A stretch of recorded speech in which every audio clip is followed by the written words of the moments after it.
주여 이 땅을 고쳐 주소서, 이런 주제로 말씀을 드리겠습니다. 본문의 말씀을 중심으로 복음성가도 나와 있죠. 복음성가도 가사가 나의 백성이 다 겸비하여 내게 기도하여 나의 얼굴을 구하여서 그 악한 길 떠나면 하늘에서 듣고 죄를 사하며 그들의 땅을 고칠지라. 아버지여 고쳐 주소서. 이 나라 주의 것 되게 하소서. 주 하나님 간절히 기도하오니 상한 이 땅 새롭게 하소서. 우리 하나님께서 오늘 하나님의 말씀을 보면은 우리가 하나님 앞에 전심으로 돌아와서 믿음의 삶을 살게 되면 땅을 고쳐주겠다 합니다. 이 땅덩어리를 말하는 것이 아니죠. 사람을 고쳐준다는 이 말씀이 되는 것입니다.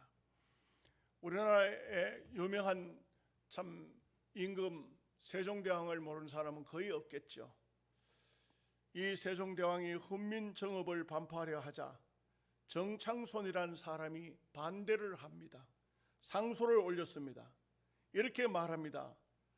전하, 지금껏 백성들이 문자를 모르고 교육을 받지 못해서 저렇게 비루한 짓거리를 하는 것이 아니옵니다.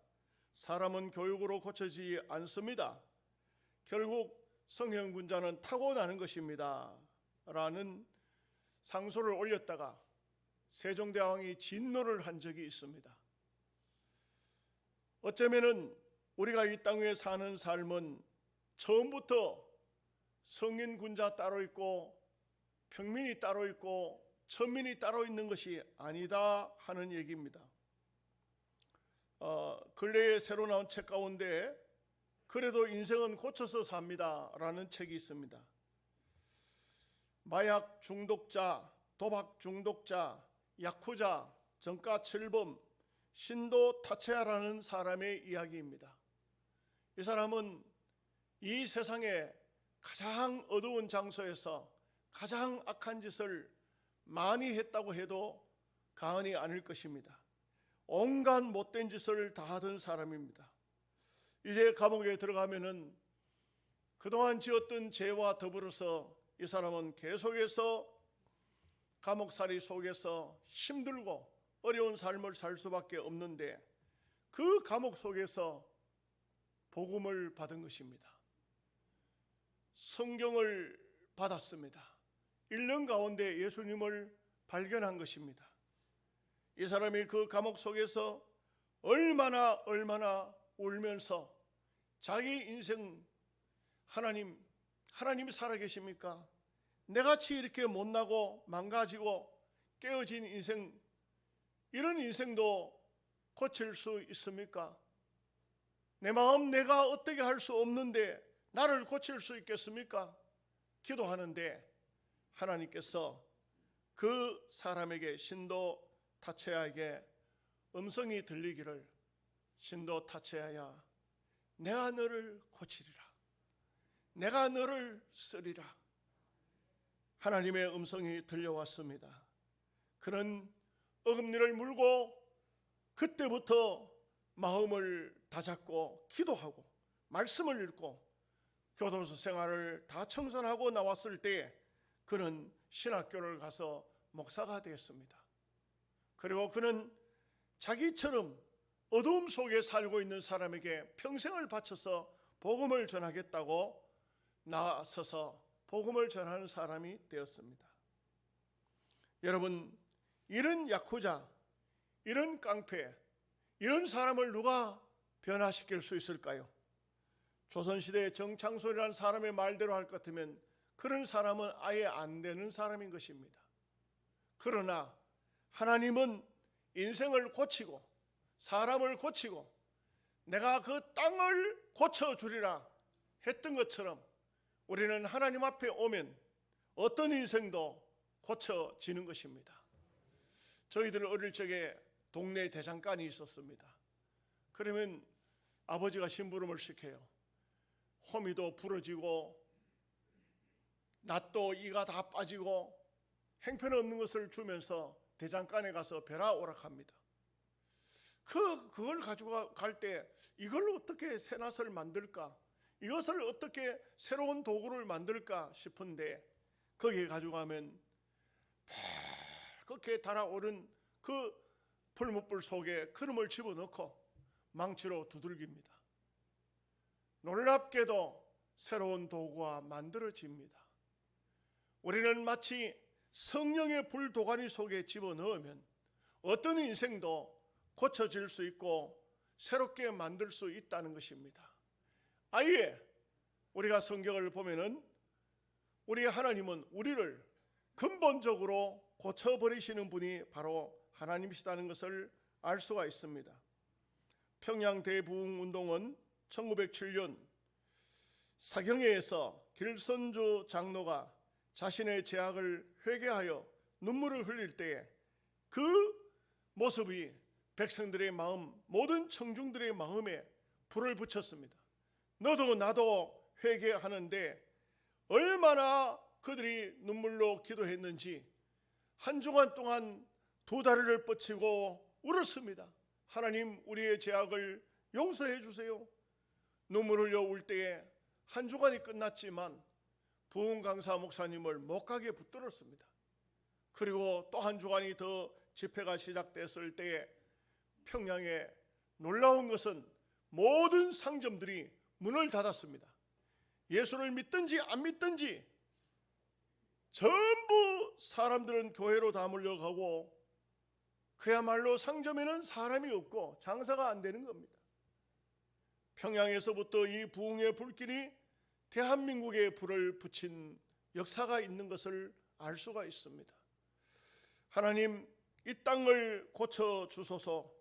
오늘 우리가 살고 있는 시대는 코로나19는 언제 종지부를 찍을란지 참으로 힘들고 어렵고, 그리고 정부는 언제 야당 여당이 협치가 되어서 한 마음 한 뜻으로 국가를 이끌어 나갈란지 참으로 힘들고 어려운 시대고, 어디서 동성애자들이 그렇게 많이 벌써 온상에 키워냈는지, 많은 사람이 쏟아져 나오는지, 서울시청 앞에, 부산의 대구의 강주에 동성애자들의 축제가 벌어지면 어디서 이런 떨거지 같은 인간들이 이렇게 나와가지고 온 나라를 오염시키고 있는지, 참으로 참 안타까운 시대가 오늘 우리가 살고 있는 시대가 아닌가요?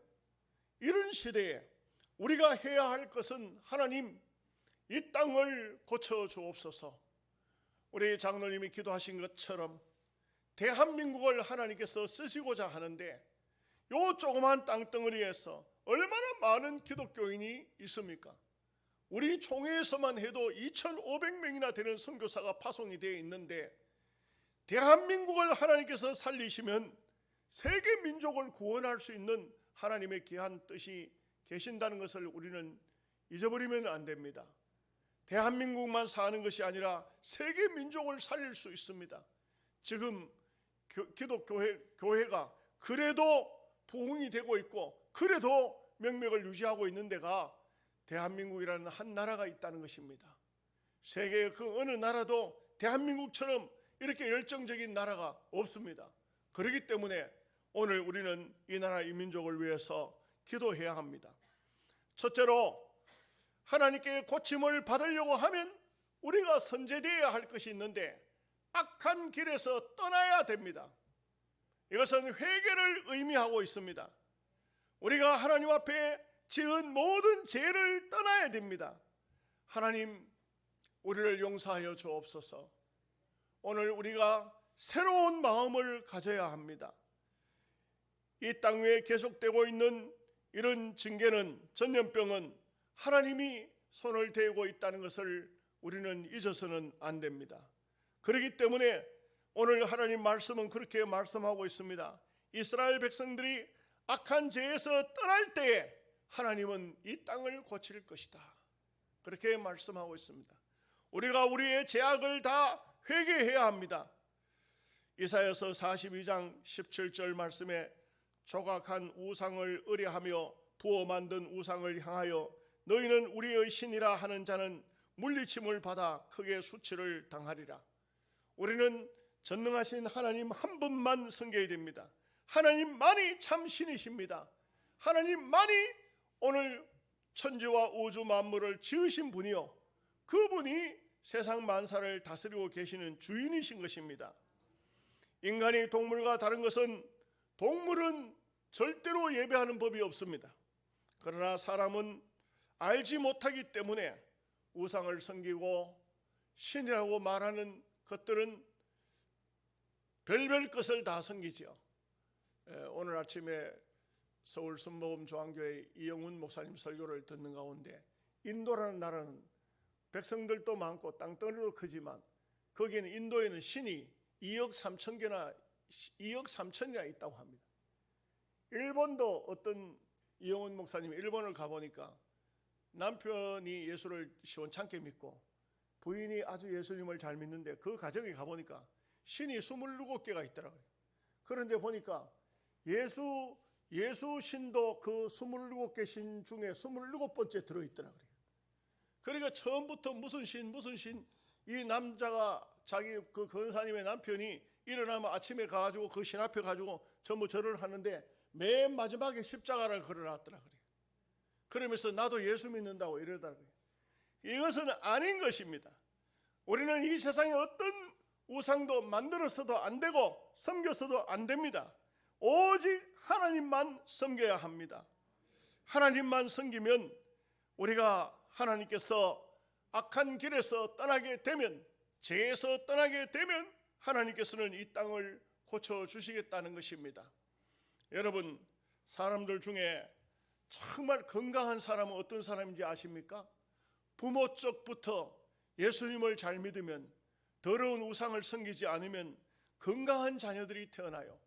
정신적으로 건강하고 영적으로 건강하고 또 육체적으로도 건강한 것입니다. 우상을 많이 섬기는 가정의 자녀들, 후손들이 보면 대부분 보면 불치병을 많이 앓습니다. 여러분, 죄송한 얘기지만 부모가 우상을 많이 섬기면 간질 환자, 귀신 들린 사람, 소경, 반신불수, 이런 사람들이 많이 태어나요. 이것은 이 원리적으로 보면은 하나님을 섬기면 그 후손들이 정결하고 깨끗하다는 것입니다. 우상은 생명이 없습니다. 우상은 아무것도 아닙니다. 옛날 중국 소설 같은 걸 읽어보면, 나그네가 길을 가다가 옛날 절간 하다가 절을 폐한 그런 곳에 가서 보면은 땔감이 없으니까 찾다가 보면 부처가 있는 거예요. 그 부처를 갖다 도끼로 패가지고 불을 떼는 거예요. 그런 얘기들도 나옵니다. 그래도 그 부처는 아무 말도 못합니다. 그날 밤에 부처가 나타나가지고 네가 내한테 이럴 수가 있냐, 그런 말 못합니다. 아이들의 그 유머 스토리 가운데서 드라큘라 스토리가 있어요. 이런 말이 있어요. 찔러도 피 한 방울 안 나는 사람 드라큘라가 제일 싫어한다.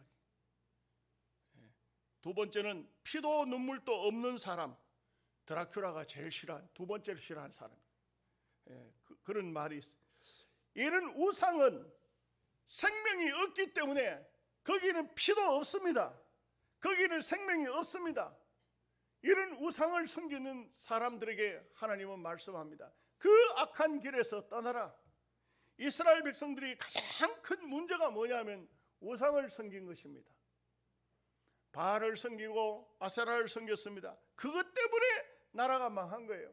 그런데도 불구하고 그 악한 길에서 떠나지 못하면 하나님께서 그들을 징계할 수밖에 없습니다.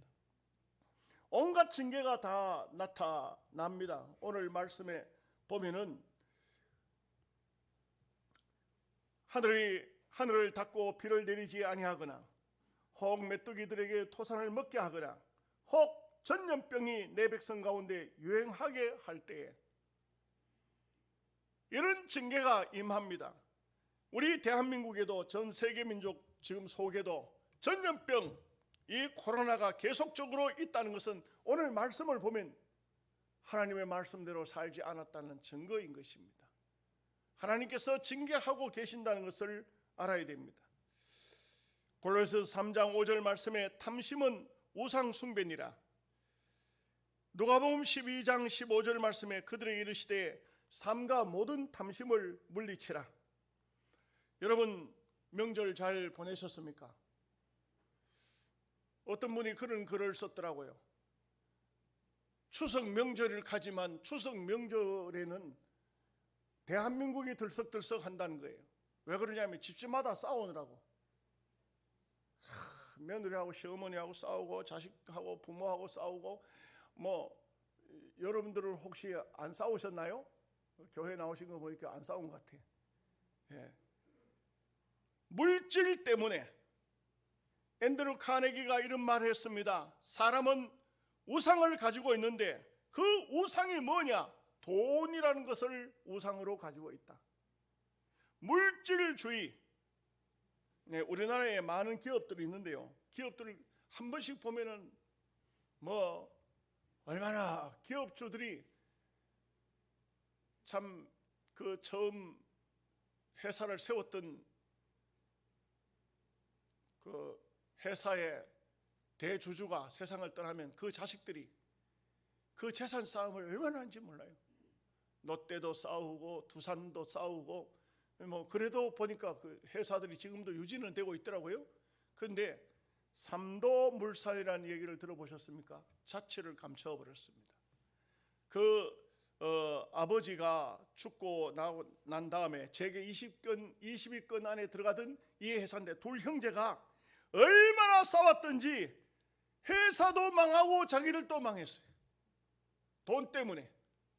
결국은 우리가 알아야 되는 것은 하나님의 징계를 받지 않으려면 경건되게 깨끗하게 물질주의가 아닌 하나님 완전주의로 살아가야 됩니다. 하나님 한 분으로 만족하는 삶을 살아야 하나님께서는 이 땅 위의 인생을 고쳐주시겠다는 것을 말씀합니다. 두 번째는 하나님께서 고쳐주려고 하면 고침받을 사람은 스스로 겸비하라, 스스로 낮추어 겸손한 삶을 살라고 하는 것입니다. 신앙인의 덕목이 무엇입니까? 여러 가지로 말할 수 있지만 겸손이라고 할 수 있습니다. 겸손이라는 것은 하나님과 사람 앞에 언제나 자기의 모든 조건을 가져도 교만하지 아니함을 말하고 있습니다. 사람들 가운데 어떤 사람은 참 이런 말합니다. 꼴불견이다 이렇게 말합니다. 꼴불견이다. 옛날에 중국 고서를 읽어보면은 어떤 대감집에 그 앞에 마부라 하죠. 마차를 모는 이 종이 얼마나 건세를 부리는지, 얼마나 큰 소리를 치는지. 그러니까 이 마부의 부인이 마부 보고 하는 말이 있어요. 뭐라냐면 당신은 어떻게 우리 정성님 보다가도 더 건세를 부리느냐고. 그런 말을 한 얘기가 있습니다. 자기 자신이 정말 겸손해야 할 입장인데도 교만을 떠는 사람들을 보고 꼴불견이라 이렇게 말을 하는 것입니다. 우리는 우리의 삶을 돌아보면은 하나도 하나님 앞에 내놓고 크게 자랑할 것이 없습니다. 우리는 다 죄인입니다. 다 그릇된 길을 갔습니다. 우리는 하나님 앞에 우리 자신을 살펴보면 하나님, 나는 죄인입니다 고백할 수밖에 없어요. 뭐 그렇게 대단한 거 없습니다. 뭐 그렇게 잘난 거 없어요. 뭐 굉장한 게 있습니까? 그러므로 우리는 하나님 앞에서 우리 자신을 낮추고 겸손할 수 있어야 돼요. 사람들 중에 어떤 사람은 보면 하나님 앞에서도 교만을 떠는 사람이 있습니다. 성경에도 나옵니다. 바리새인이라는 사람이 있습니다. 이 사람은 세리와 함께 기도하러 들어갔는데 세리는 하나님, 나는 죄인입니다 더 할 말이 없어요. 하나님, 나는 죄인입니다. 나는 죄인입니다. 죄인이 왔습니다. 이 죄인을 용서해 주세요. 이 세리는 그렇게 기도합니다. 그런데 이 교만한 바리새인은 세리를 보고는 하나님, 나는 저 세리와 같지 않음을 감사합니다. 말을 해도 할 말이 있고 안 할 말이 있어요. 하나님 앞에 교만을 떠옵니다. 하나님께서 이 바리새인을 모르겠습니까? 이 바리새인의 생각이나 말이나 행동을 하나님께서 모르고 계실까요? 전지전능하신 하나님께서 모든 것을 다 알고 계시지 않습니까? 이 바리새인이 하는 말이 나는 일회에 2번씩 금식하고 가난한 사람을 도와주고 나는 하나님 앞에 회향의 11조까지 드리고 나는 저 세리와 같지 않음을 감사합니다. 하나님께서 바리새인을 향해서 너는 저 세리보다 못하다. 하나님의 평가는 자기는 굉장한 줄 알았는데 하나님이 보실 때는 저 세리보다 못하다는 것입니다. 빌립보서 2장 5절에서 8절 말씀에 너희 안에 이 마음을 품으라 곧 그리스도 예수의 마음이니 그는 근본 하나님의 본체시나 하나님과 동등됨을 취할 것으로 여기지 아니하시고 오히려 자기를 비워 종의 형체를 가지사 사람들과 같이 되셨고 사람의 모양으로 나타나사 자기를 낮추시고 죽기까지 복종하셨으니 곧 십자가에 죽으심이라. 예수님은 하나님이시지만 땅 위에 오셨을 때 낮은 장소로 오셨습니다. 자기를 낮추셨습니다. 그야말로 자기를 비우신 것입니다. 우리가 그런 말하죠. 마음을 비웠다고. 우리를 비운 겁니다. 내라는 존재가 대단한 존재가 아닙니다. 별 것 없는 존재입니다. 그렇기 때문에 우리는 우리 자신을 겸손하게 낮춰야 할 필요가 있습니다. 사람의 마음은 2가지의 마음을 본인 스스로 선택할 수 있어요. 하나는 하늘같이 높은 교만한 마음, 내 밑에 아무것도 없는 그야말로 내가 세상에 내라는 주체가 최고지, 내가 있으면 모든 게 다 있는 거야, 이렇게 말하는 소위 좀 공부 좀 한 사람들 중에 교만 들면은 이렇게 말합니다. 뭔가 물질이 좀 있으면 이렇게 말합니다. 뭔가 자기가 최고인 사람, 반대로 자기를 낮추어서 내라는 존재는 아무것도 아닌 그런 사람도 있습니다. 옛날에 어떤 책에 보니까 그런 얘기가 나오더라고요. 그 사람이 그런지는 잘 모르겠어요. 책에 보니까 그런 얘기가 나와요. 미국의 존 F 케네디가 국회의장을 할 때의 이야기입니다. 그때 저 하원 의원에 처음으로 국회의원에 당선된 사람이 국회의장 존 F 케네디를 찾아왔습니다. 그런데 이 사람은 국회의장이면서도 그러면서도 옷을 아주 겸손하게 평민복을 입고 있었던 것 같습니다. 그러니까 국회의사당을 상원의원 국회의사당을 찾아와가지고 이 국회의장을 몰라보니까 하는 말이 여보게 하고 부르니까 얼마나 기가 막히겠습니까? 젊은 사람이 와서 그래도 나이 살이나 먹은 사람을 보고 여보게 하고 부르니까 그래, 예, 여기 국회의장실이 어디 있는가? 저 몇 층에 있습니다. 날 그쪽으로 인도하게. 이러니까 얼마나 교만하고 건방진 겁니까?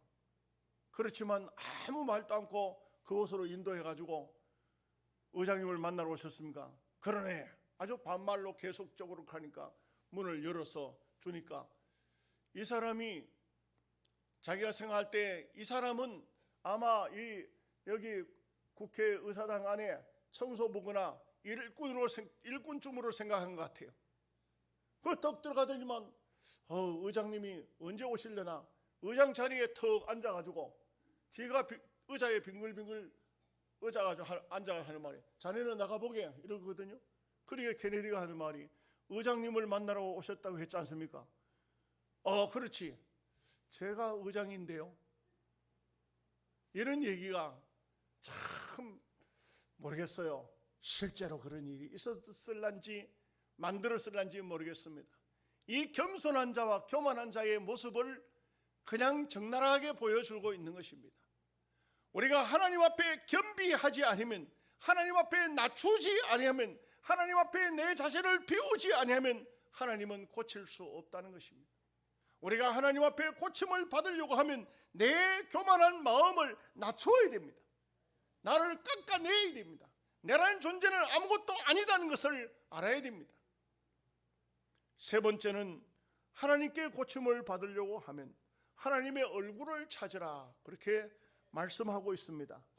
여기에 앞서 말씀을 보셨지만 14절에 내 이름을 걸는 내 백성이 그들의 악한 길에서 떠나 스스로 낮추고 기도하여 내 얼굴을 찾으면 내가 하늘에서 듣고 그들의 죄를 사하고 그들의 땅을 고칠지라. 그러니까 제일 먼저 하나님께서 말씀하신 것은 악한 길에서 떠나고, 두 번째는 스스로 낮추어 기도하고, 세 번째는 내 얼굴을 찾으라. 하나님의 얼굴을 찾으라는 말씀이 무슨 말씀일까요? 이어령 교수 있죠. 지금은 고인이 되셨습니다. 그분 참 훌륭한 크리스찬이시고 그분의 책도 참 많이 썼습니다. 그분의 글 가운데 이런 얘기가 있습니다. 이어령 교수는 어릴 때 왜 제비는 인간이 사는 집에 둥지를 트는지 그런 글이 있어요. 제비가 왜 인간이 사는 집에만 꼭 둥지를 트는지, 저 나무나 어디 절벽 밑에나 이런 데 둥지를 안 틀고 꼭 사람이 사는 집에 와서 둥지를 틀어요. 그런데 이 인간이 또 제비를 내쫓지 않아요. 제비가 집을 지으면 뭐 뜯어버리고 쫓아내고 그렇게 하지 않아요. 제비가 집을 지으면 제비를 보호해 주는 겁니다. 여러분 어떻게 생각하세요? 거기에 대해서 한번 생각해 보셨나요? 참 이어른 교수는 이런 분들은 학자는 학자입니다. 이분이 그게 굉장히 궁금했는데, 그런데 어느 날 예수를 믿고 난 다음에, 하나님을 영접하고 난 다음에 이 답을 찾았다고 합니다. 그 비밀이 풀렸다는 것이죠. 제비가 감히 인간의 집에 둥지를 트니까 차마 인간이 제비를 쫓아내지 못하고 보호를 했다는 것입니다. 이게 공생관계가 돼서 사람은 제비가 들어오면, 제비가 집을 지으면 그런 말을 합니다. 이 사람들 인식 속에 우리 집에 하늘이 복을 주려고 한다. 흥부는 어떻게 했습니까? 다리 부러진 제비를 고쳐주었죠. 그랬더니만 그 사실은 하나의 얘기 아닙니까? 박씨를 물고 와서 심었는데 바가지를 따는 데마다 막 금은 보화가 막 쏟아진, 이래서 로또 복권이 안 만들어졌는가요?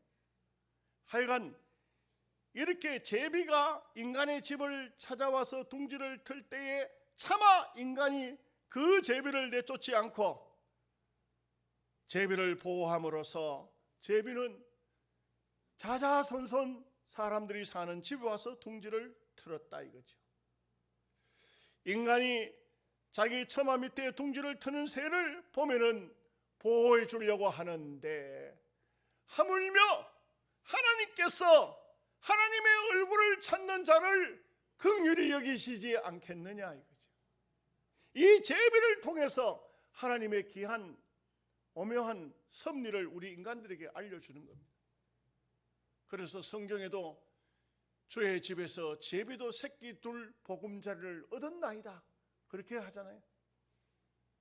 제비가 사람 사는 집 앞에 참나무나 밤나무나 거기에 집을 틀었다면 사람들이 그 제비 알 주워다 굽어 먹고 제비 잡아가지고 구워 먹을 겁니다. 그런데 차마 밑에 들어온, 차마 자기 품에 들어온, 자기 집에 들어온 그런 제비를 사람이 박대하지 않더라. 오히려 제비가 들어와서 우리 처마 밑에 집을 지었으니 복을 받을 것이다, 이런 생각을 한다는 것이죠. 뭐 이 말이 맞는지 틀린지는 정확히 알 수는 없지만, 그러나 우리가 하나님께 얼굴을 구하면, 하나님을 바라보면 하나님께서는 긍휼히 여기신다. 여러분,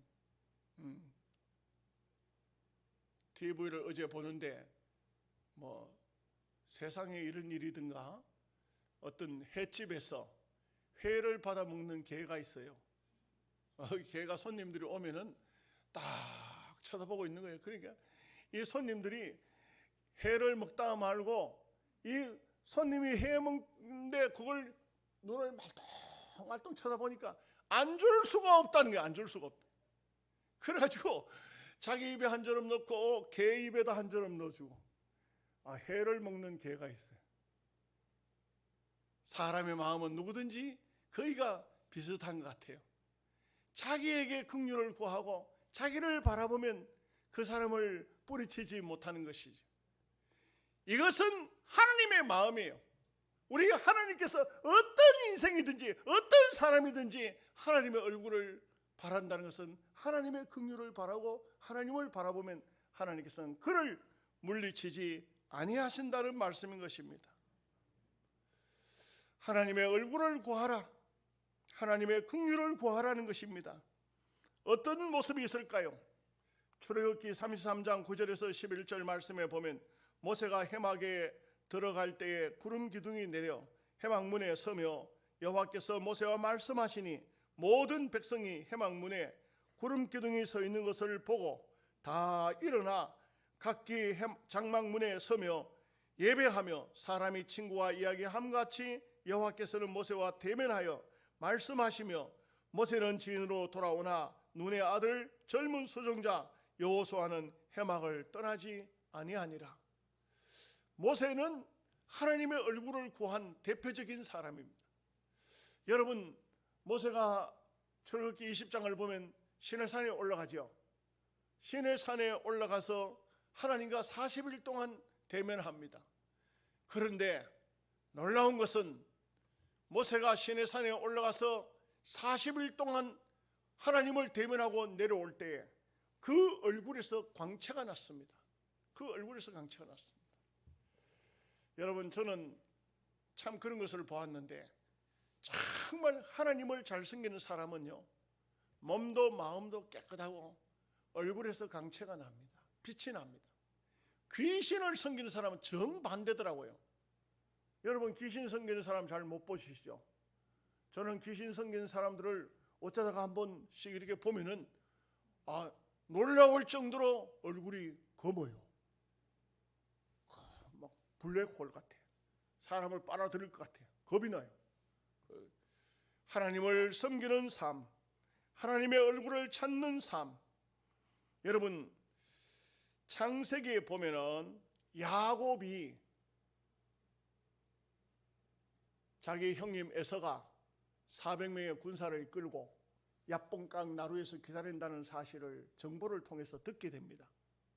그리고 야복강에 엎드려 가지고 1차로 종들을 보내고 2차로 자기 그 레아와 자식들을 보내고 3차로 라헬을 보내고 자기는 안 건너가요.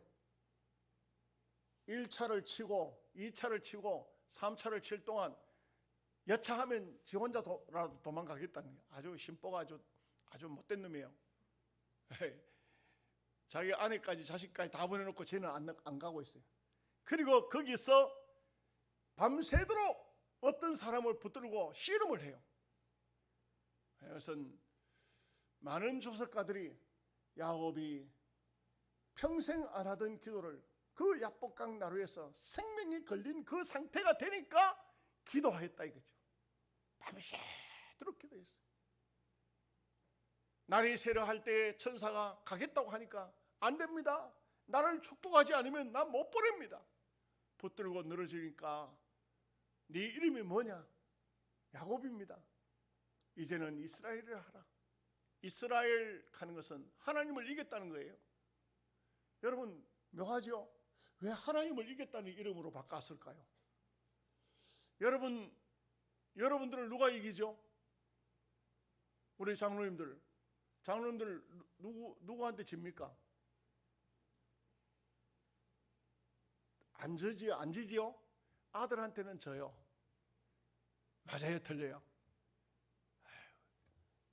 아들한테는 져요. 이스라엘이라 하나님의 아들이라 항태자라. 야곱만이 하나님의 아들로 항태자, 하나님의 아들로 하나님을 이길 수 있는 사람이에요.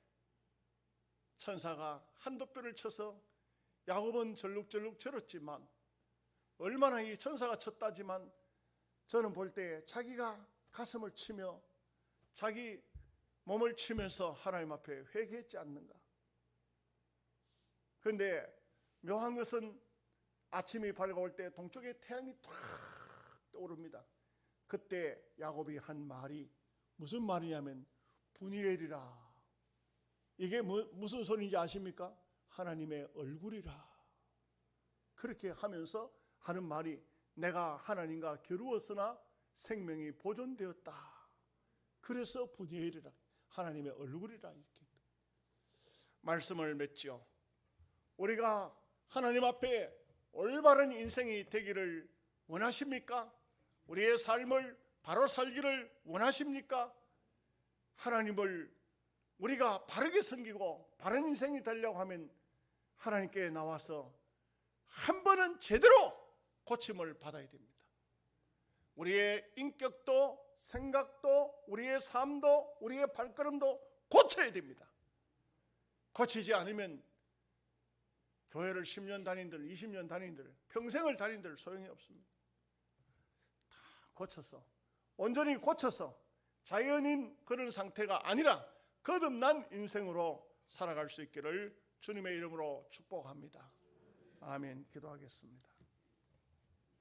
하나님 우리 아버지, 이 땅을 고쳐주소서. 말씀을 상고하였습니다.